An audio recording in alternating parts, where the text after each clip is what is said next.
পুনৰ ৰাজ্যত লাভ জিহাদৰ ঘটনা। দৰঙৰ খাৰুপেটীয়াত সংঘটিত হৈছে এই ঘটনা। ৰাহুল বৰুৱা নামৰ হিন্দু যুৱকে ৰাহুল আমিন নাম দি সংঘটিত কৰিছে এই জঘন্য কাণ্ড। শোণিতপুৰৰ যুৱক ৰাহুল বৰুৱাই খাৰুপেটীয়াৰ এটা বাসগৃহত দীৰ্ঘদিনৰ পৰা বাহৰ পাতি আছিল। নাবালিকাৰ পিতৃৰ এজাহাৰৰ ভিত্তিত খাৰুপেটীয়া আৰক্ষীয়ে যোৱাকালি ৰাহুল বৰুৱাক বিচাৰি চলাইছিল মাৰাথন অভিযান। অভিযানৰ পিছত দলগাঁও থানাৰ অন্তৰ্গত ডুংপাৰ গাঁৱৰ মুছলমান পৰিচয় দিয়া হিন্দু যুৱক ৰাহুল বৰুৱাৰ লগতে 14 বছৰীয়া নাবালিকাক উদ্ধাৰ কৰে। এইজন যুৱক ৰাহুল বৰুৱাই ইয়াৰ পূৰ্বেও নিজৰ পৰিচয় গোপন কৰি প্ৰবঞ্চনাৰে কেইবাজনী ছোৱালীৰ জীৱনলৈ নমাই আনিছিল কাল অমানিশা। খাৰুপেটীয়া আৰক্ষীয়ে ৰাহুল বৰুৱাক জিম্মাত ৰাখি তদন্ত অব্যাহত ৰাখিছে বুলি জানিব পৰা গৈছে। সবিশেষ জানক ভুক্তভোগী পৰিয়াল তথা বিভিন্ন দল সংগঠনৰ নেতাসকলৰ পৰা। এইটো এটা লাভ জিহাদ হৈছে।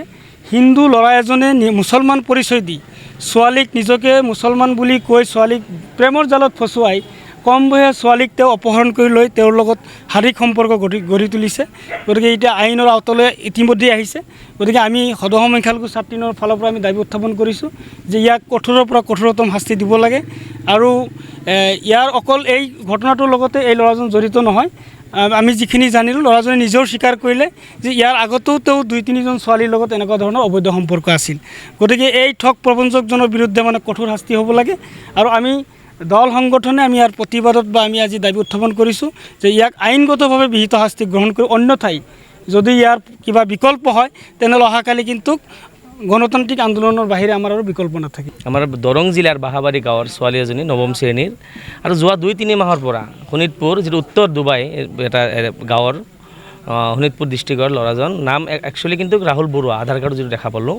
কিন্তু যোৱা 2-3 মাহৰ পৰা আমাৰ খাৰুপেটীয়াৰ হস্পিটেল ৰোডত ঘৰ ভাড়া লৈছিল আৰু ৰাহুল আমিন নাম দি হস্পিটেল ৰোডত ঘৰ ভাড়া লৈ তেখেতে কিন্তু টিউশ্যন কৰি আছিল। ছোৱালীজনীকো টিউশ্যন পঢ়াই আছিল। তো এনে কোম্পানী কামো কৰে, ঠিকেই কৈছে। কিন্তু টিউশ্যন ছোৱালীজনী তেনেকুৱা শুনা পোৱা গৈছে, যিটো হয় সঁচা মিছা কালি আফটাৰ ইনভেষ্টিগেশ্যন গম পোৱা যাব।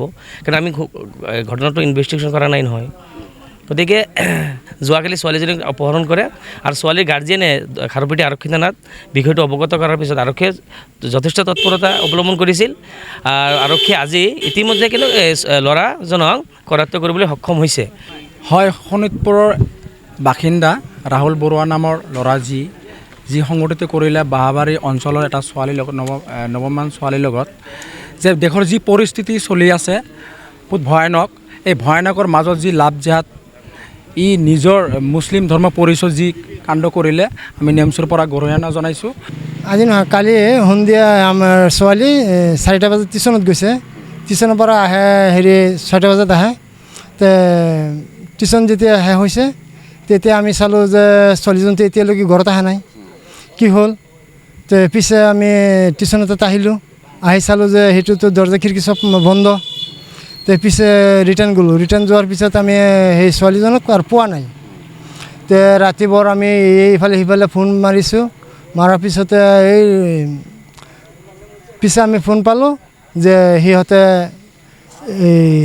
কি ল'ৰাজনে ৰাহুল নামৰ ল'ৰাটোৱে সি লৈ গ'ল। কি নাম কৈছিলে প্ৰথমতে? মুছলিম ল'ৰা বুলি?